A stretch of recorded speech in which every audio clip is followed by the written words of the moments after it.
what it is. All right, so the last question that you ask on your survey, right? What's the last question you ask on your discovery? Annually? How much do you spend annually on vacation? I'm sorry, that's, No, the last question you asked is like how much you spend during the vacation, like during the future times in the 10 years and then the inflation. Isn't that? In the discovery? Yeah, no? No. How do you think? If this was affordable, would you buy it? The last question in the discovery. Remember I asked you guys to change it, right? Not how much do you spend annually, but do you guys told me based on what you talked about, we agreed that you are spending about $3,000 a year, right? And we've already, and how many years have you been traveling? Well, for the last 15 years. All right. Ever realize that you've already spent $45,000 traveling? Yeah. Right? This money right here, this $45,000 is what we brought you here today. What we want to talk about here today. All right? Because, and then you turn the page. There are two ways, see the transition. There are two ways how families travel today. Number one is doing exactly what you're doing, which is rent. Second way is ownership, owning something similar to a timeshare, right? So let's talk about those two ways of traveling, right? So the first way of traveling is renting a hotel unit, which is something that, Carlos, you told me is what you've been doing always. Yes. Right? Always renting hotel units. Yes. Now let me ask you a question, Carlos. Why do you book a hotel unit and not a 5-star luxury resort? Well, mainly because of our money. Money is, yeah, price, right? Yeah. Affordability. For the most part, hotels are pretty decent in price, right? Now, what other reason, or what's another reason for you to book a hotel? It's easier. I can do it the day after, the day before we're going. Availability, Availability. right? For the most part, a hotel unit is going to be available in whenever you want it. You can Yeah. always find a hotel, right? So availability. What's another reason? What do you believe? Location sometimes.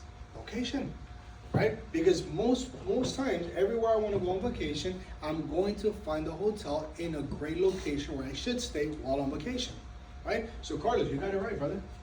Affordability, availability, and location is the reason why people book a hotel unit. Now, let's think about a hotel unit, the room like the one you're staying in tonight, last night, right? So little blocks like that, you got a bed, desk, bathroom, and if you're lucky, you got a coffee maker and microwave. Or you paid a little bit more, Yeah, a little bit more because I can with the kids, so I needed 2 beds. you know? So Yeah. maybe, right? But that's a basic unit. Yeah. Now, what is something you wish that hotel unit came with? With a kitchen. With a kitchen, why is Yes. that? Because the kid is for the breakfast in the morning and we save some money too. Absolutely, man. Anything else you wish that hotel unit would have? A view, Maybe a better view. Yeah. Okay, cool. Anything else? maybe a little bit more space, More space, yes, sir. Anything else? an extra bathroom. Maybe more bathrooms, correct? Anything else? I think that yeah, maybe a great pool for the hotel or something like that. But All right, so we're building some more amenities. yes, Yeah, man, you got that right. Now, aside from all these reasons, Carlos, a lot of our families that come here also let us know that one thing that they wish they would have had on vacation was a balcony to enjoy better views. Second, or last but not least, thing that families told us that they would have loved to have on vacation is a jacuzzi. I don't know about you, Carlos. I don't got a jacuzzi in my house. But me guess what I neither. want on vacation? In a jacuzzi. I want a jacuzzi, bro. That's what if I'm paying top dollar for something, that's what I want, right? Now, what would happen if I book a room that gives me all of this? The price will increase significantly. Yeah, Right? a lot. Yeah. Alright? So just to kind of make sure I got this correct, this is everything you wish you had on vacation, which you currently don't have, but you wish you did. Yeah. And the only reason why you don't book something that gives you this is because it will go way out of your budget. But if it was the same amount of money that a hotel unit costs, would you have booked a hotel or booked with something that gave you this? Of course, the second option. Second option, right? Oh, It'd be definitely. crazy if you don't, Yeah, right? of course. But you're right, man. Most people don't want to book something like that because the price. It gets very, very expensive. Let's talk about this. You told me you spent about $250 a night, correct? Correct. Now, I know that that's a real number, and you can find and you will find a hotel unit for about $250 a night. But Carlos, I like to be very, very conservative. You know, let me ask you a question.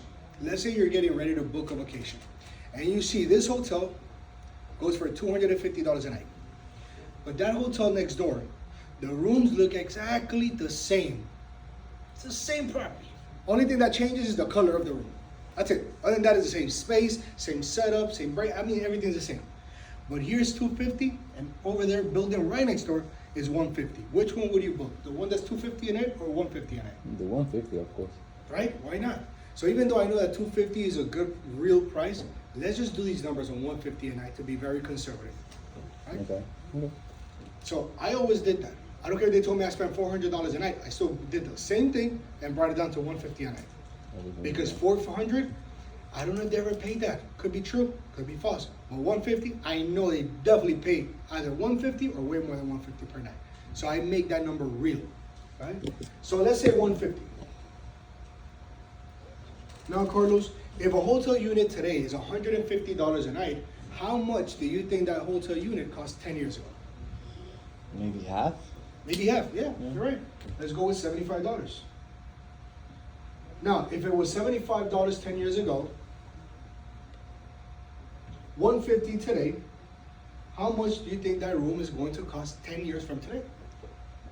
Probably double. Probably double. I mean, for the most part, history tends to repeat itself. So if it doubled in price in the last 10 years, chances are it's going to double over the next 10 years, right? Now, let me ask you a question. You told me you've been traveling for 15, almost 20 years, right? When you were paying $75 for a unit, did you ever believe that you were at one point you were going to end up spending double for the same unit? Never. Never. Not even in my dreams. So I mean, so let me ask you a question. What do you think most people do? What did you do? Did you vacation half the time to spend the same amount of money you were spending 10 years, or did you up your budget to the reality of vacation today to continue vacation at the same time? I had to up my budget, of course.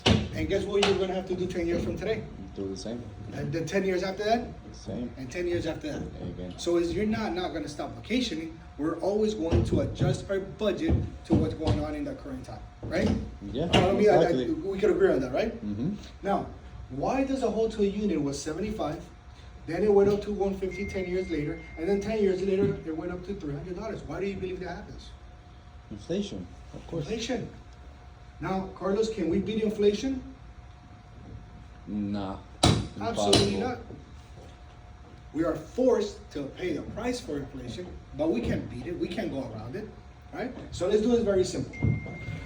Carlos, you told me you spend, right? We're agreed upon that we're gonna do the numbers based on $150 a night.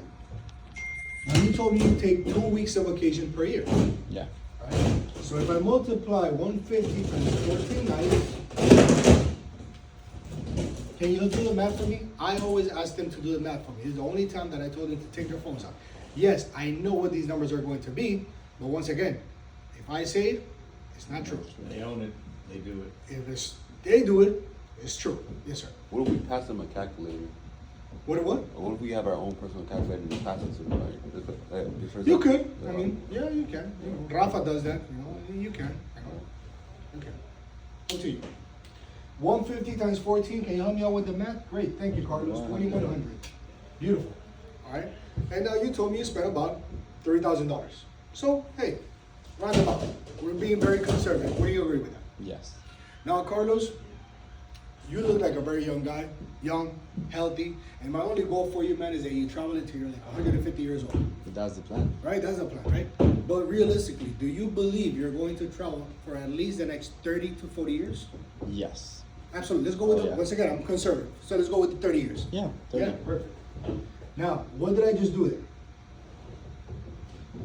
You multiply that. You create the. We got Number money one- over a longer distance of time, you get a bigger number. But also, who said 30? Him or me? Me. You did. Me, I did. Ask him, because if you go ahead and tell him, well, let's do the math on 30 years. Some dumbass is gonna say, bro, I'm only gonna travel 10. I'm not gonna travel 30 years. I don't have 30 years in me. But I gave him a choice, right? It's an alternate close, basically, right? Do you believe you're gonna do this or this? By me giving you a choice, you have to pick one. But in your head, you chose 30, not me. Compared to me telling you, you're gonna travel 30 years. Then somebody's gonna say, no, I'm not. So you gave them a choice of 30 or 40. Or 40. They're always gonna say 30. They're always going to, by you giving them a choice, they're gonna go with the smallest one or the smallest number, right? So it's a way for us to guide them to give us the answer we want and need, but they believe that they were the ones who said it was their choice. Yes, sir. What if you're talking to an older guy? That's like in their 50s, 60s, so Same thing. For that person, you do the same thing. That person will understand better because then they probably already did travel for 30 years and already felt the inflation for 30 years. so you're still gonna say 30 years. 30 or 40. 30 years, because it doesn't matter, because you're talking about the pain, because Dave will feel the pain. How old are you, Carlos? I'm 28. 28. Carlos right now, he's thinking when they're doing this math, he's thinking about the next 30 years. The person who's 60 is thinking, holy shit, the amount of money are already spent. Oh, okay. The 30 years I lost, basically. 30 years of me spending money, throwing money away. He's gonna live 30 years. But the pain, and then I'm gonna feed off that pain to be like, what are you gonna do the next 10 years of your life? You know, because it's gonna happen. You're gonna meet somebody who's like, man, my 30 years, man, I got like 10 years in me, man, and then I'm dying. You know, so those are even better. This is the biggest motivation. Death, great. So what you're gonna do in the last 10 years of life? Continue staying at these crappy, ugly hotel units, or die and never take your wife to Hawaii, which she's been wanting to go to Hawaii for 35 years. Would you agree with me that maybe the last 10 years you tell me you have a life? I mean, you look very healthy to me, man. I think you got like 100 more years in you, you know? But wouldn't you agree that if it's true that you really only have 10 years, wouldn't you agree with me that now is the time to fulfill the dreams, make things happen, things you've been holding on for your whole life? For that poor family is even easier, right? So, 2,100 times 30 years of travel, Carlos, we're at $63,000. Now, what do you think about that number? It's huge. Really? Oh, to me, yes. I don't believe it. You think it's a really big number? To me, yeah, right now, yes. And here's the crazy part. Wow. I'm not even done with that number. What do you mean? What did I not add to this number? All the inflation. Oh my God. Once I add inflation to this number, do you believe this number will double or triple? Well, let's see double at least. I have my hopes. At least, right? Yeah. Let's go with that. Personally, I believe it's going to triple. But let's go with the smallest number possible. Let's say that number only doubles because of inflation. $126,000 is what somebody who spends $150 a night is projected to spend for 2 weeks a year over the next 30 years. Ever thought about that? Never. And Carlos, here's the crazy part. Imagine if I would have used your reality of $250 a night. How much bigger that number was. Almost double. That's why I like to be very conservative. Because if I do this on the $250, which you told me is your reality, Carlos, you'd be having a little heart attack right now. You wouldn't believe your eyes when you found out that you would spend $250,000 to stay in that ugly little hotel unit where you don't have the kitchen, the view, the space, the bathroom, the balcony, the jacuzzi. But yet again, $250,000 down the drain. Facts. Crazy. It is insane. Imagine, most families, imagine you have jeans on, you have pants on, but one of the pockets has a little hole. For 30 years, every dollar that you put in there goes out the little hole, and you leave it down in the floor every time you take a step. That's what families are doing. This is exactly what they're doing. Matter of fact, Carlos, this is what you started doing 30 years ago, 10 years ago when you started traveling. True. This is right here is your reality. It's your reality. Now, let me ask you a question. Knowing what you know now, knowing the amount of money you would potentially spend over the next 30 years traveling, are you willing to go home today, look at your wife right now, and tell her, babe, we're going back home, we're burning our luggage, and we will never, ever, ever, ever vacation again? No, I would never do that. 100%. Are you sure about that? Oh yeah, most definitely. 100%. Oh yes. So even knowing the amount of money you're going to spend, you are already 100% committed to spending this money because you're not going to stop vacationing. Is that right? Yes. So no vacation It's not a possibility. is not an option. What did I just do there? Create a problem. No. You have commitment. Commitment. I just got you commitment. You committed. You and the wifey in front of each other. I just got you committed to $126,000 minimum. Now he has to solve his problem today or walk out with his problem. Or walk out owning that problem, knowing what you know now. You're gonna have to get in your car, sit here, and drive the way home, knowing that you're going to spend over $100,000 on hotel units that you don't even like, unless you change that today with me right now. That's the importance of that question. That's why this question is so important, because you get the commitment of vacation. You know, if you don't do that, then you're gonna have somebody who tells you, yeah, man, but the number you did is not real because you know what? I don't travel every year. I don't have to. I'll travel once every 10 years and I'll be okay with that. So we gotta get that commitment, make serious, make that commitment real that yes, you are going to spend, and they tell you, they verbalize, yes, I'm not gonna burn my luggage and I'm going to continue traveling every single year, right? Now, no vacation is not an option.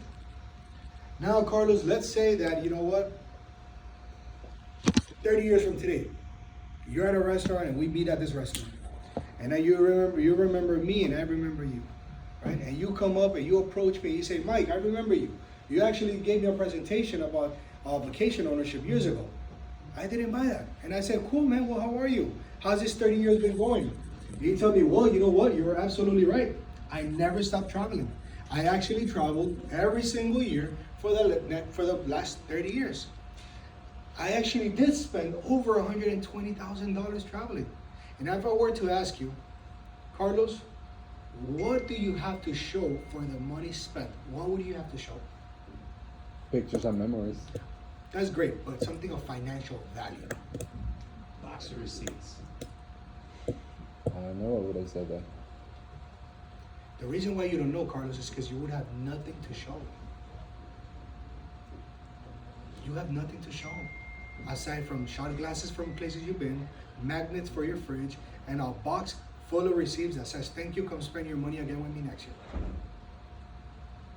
So if you did something where you spend that amount of money and you have nothing to show for it, wouldn't you agree with me that spending your money that way would be 100% financial loss? Yes. Yet again, Carlos, is what families, and I'm going to include you on there, are doing every single year. Every single year. So let's talk about this. Let's see where this money right here, let's see where this money comes from. Right? So let me ask you a question. Carlos, do you rent or do you own your home? Rent. Are you in the process of buying a home in your future in this time? Maybe, but not looking into it yet. Not looking into it yet. So if you were to do something like that, when do you think you'd do it? Like 2, 3, 4 years from now? Probably in 5 years when I have a kid. 5 years when you have a kid. All right. So right now, let me ask you a question. Right. Now, do you guys see what I just did right now? Yeah, I take Yeah, it. the Take pipeline. the buying a house excuse. I killed that objection. Yeah. If you tell me at the end I'm buying a house, I'm gonna slap the shit out of you. I'll slap you up. You know, because what do you mean? I asked you. All right?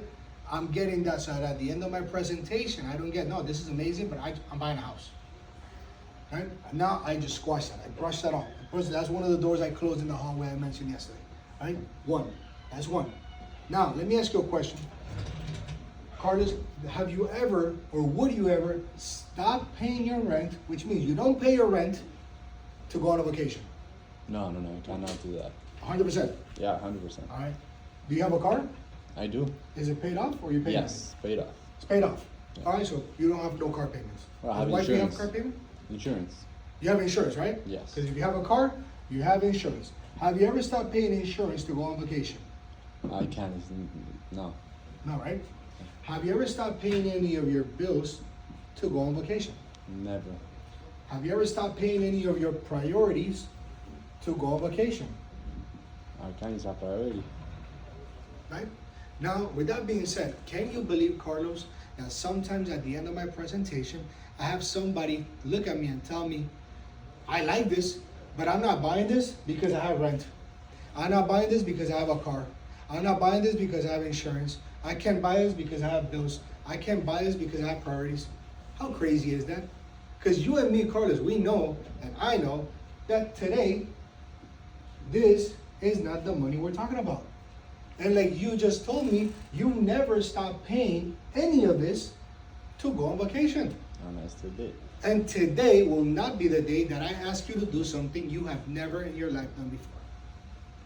So please, don't tell me that you have rent, car, insurance, bills, and priorities at the end of my presentation, and that's the reason you can buy this. Because that's not the money we're using. That's not the money I'm talking about. The only money I'm talking about today is this piece of the pie right here. This little piece of the pie, which is the money that for the last 10 years that you told me you've been traveling, this is where that money comes from. After all my rent, car, insurance, bills, and priorities are paid off, the money that's left over I put in this little fund, and that right there is used for our vacation, our fun money, our spending anyways money, right? And this is the only money I'm talking about today. Not any of this. Is that clear? It is. All right, beautiful. Now, let's talk about the second option of traveling, which is timeshare. All right, so on timeshare. Timeshare today is a $10 billion industry with more than 10 million timeshare owners around the world. Now, why is that? Right? On timeshare, they give you everything that you wish the hotel unit would have. On a timeshare, you're going to get a beautiful luxury condo. 1 bedroom, 2 bedrooms, 3 bedrooms, whatever the case might be, with a balcony, with your kitchen, with a wraparound, with a jacuzzi, with a bathroom, with a balcony. You got more space. I mean, you have a whole full-blown apartment. It's a home away from home, right? That's why today timeshare is a $10 million industry. That's why today companies like Marriott, Hyatt, Westin, and guess what? Even Mickey Mouse today has timeshare. Disney Vacation Club. They are promoting timeshare. All right. Number one, biggest thing for them, it is an asset. It's an asset. It is yours for life. You own it for the rest of your life. You can share it. You do get a deed. That noise over there is driving me nuts. You can use it. You can exchange it to go different places, of course, depending on what type of property you have. But one of the biggest selling points, I would say, for timeshare owners was the possibility of being able to will this down to their kids. So it's the legacy that you as a father will leave behind, right? So you can will it. As of right there, Carlos, this is amazing. This is amazing. I get everything I wish I had on vacation. I get it here. This will offer everything you told me you wish you would have had on vacation, right? Now, timeshare has a one-time purchase price. You pay one fee, and that covers your stay. That covers your timeshare cost, right? Now, the average cost for a 1 week of timeshare here in the state of Florida, Carlos, is about $21,000. So if you wanted 2 weeks of timeshare, 42. If you wanted 3 weeks, $63,000, right? Now, let's talk about some of the things that people always complain about. Always. Number one is the fees. What do I mean by that? Even though you pay out $21,000 for the one-time price for your timeshare, you must pay a maintenance fee that goes up every single year. Depending on where you have your timeshare, it can be either $1,000 or it could be a couple $1,000 every single year. You do have special assessments. You do have taxes. And you do have insurance that you must pay on your timeshare because it's your deed, it's yours. Right? Now, A couple other things that families didn't like about timeshare was the restrictions. Number one, you get a fixed week. What does that mean? It means that if you buy a fixed week, for example, Carlos, you bought the week of 4th of July, you can only use your timeshare the 4th of July week every single year for the rest of your life. Can you travel in March? Yeah. No, you bought 4th of July. Oh, you're right. You can't. Not there, yeah, you're right. Unless you pay way more money and you buy a floating week to get access to go any week of the year. But that could cost you $10,000, $12,000, $15,000 extra. Got it. So most people buy that fixed location, fixed week. Second is the same location. You bought it in Orlando, you can only go to Orlando. You bought it in Miami, you only go to Orlando. Unless, of course, you exchange it, but depending on what timeshare you bought, you might either get great access to exchange it, or you will never be able to exchange it. So that depends on how much money you paid for that timeshare, right? Now, also, you get a fixed size. Right? Now, what do I mean by size? If you bought a 1-bedroom unit, Carlos, if you ever go on vacation, can you go on vacation on a 2-bedroom unit? No, because it's not fair. I'm assuming. Of course not. You're right. If I bought a 1-bed, it's like me saying I drive a Honda and then tomorrow I want to drive a Benz. Can I go to the dealership and be like, yo, I want to drive a Benz today? No. I bought a Honda. Stick to your Honda. Same thing to you. If you only bought a 1-bedroom unit, then that means that everywhere you go and anytime you go on vacation, you will only be able to stay at a 1-bedroom unit. Simple. But always, the biggest complaint about timeshares is the maintenance fee. That is always the biggest complaint. Let's do some simple math here, Carlos. Let's lowball this to $1,000 a year on maintenance. If I were to have this timeshare for the same 30 years that we talked about here, how much is 1,000 times 30? 30,000. 30,000. And if I add that $30,000 to my initial one-time price for my timeshare, where did that leaves me at? 51K. $51,000. Let me ask you a question. If today you had to choose how much money you're going to spend moving forward on vacation, would you rather go for option A, $126,000 at little ugly hotel units where you don't have a kitchen, the view, the space, the bathrooms, the balcony, and the jacuzzi? Or would you rather spend $51,000 at 4 or 5-star luxury resorts and to stay at the most amazing properties for the next 30 years? If today you had to choose, would you go for option A or B? Definitely number B. Why? It's cheaper, better location, better unit. Yeah, I know it has some defects, but it's gonna be way cheaper from going just to a hotel. And how would it make you feel to save that amount of money on your travels? Pretty well for my retirement. How would you feel and how would your wife feel every time you guys go check in, you go to the front desk, you go to the front desk, they give you your room card, you go up to the beautiful, maybe a penthouse unit, high ceiling condo, you open up the door and you got a fully equipped kitchen, wrap around balcony, and probably at a place, Carlos, that's something you only dreamed about. How would that make you feel? Amazing. How do you think your wife would feel towards you when she wakes up and this is what she gets on her vacation? Like a queen. And isn't that what life is about? It is. Right?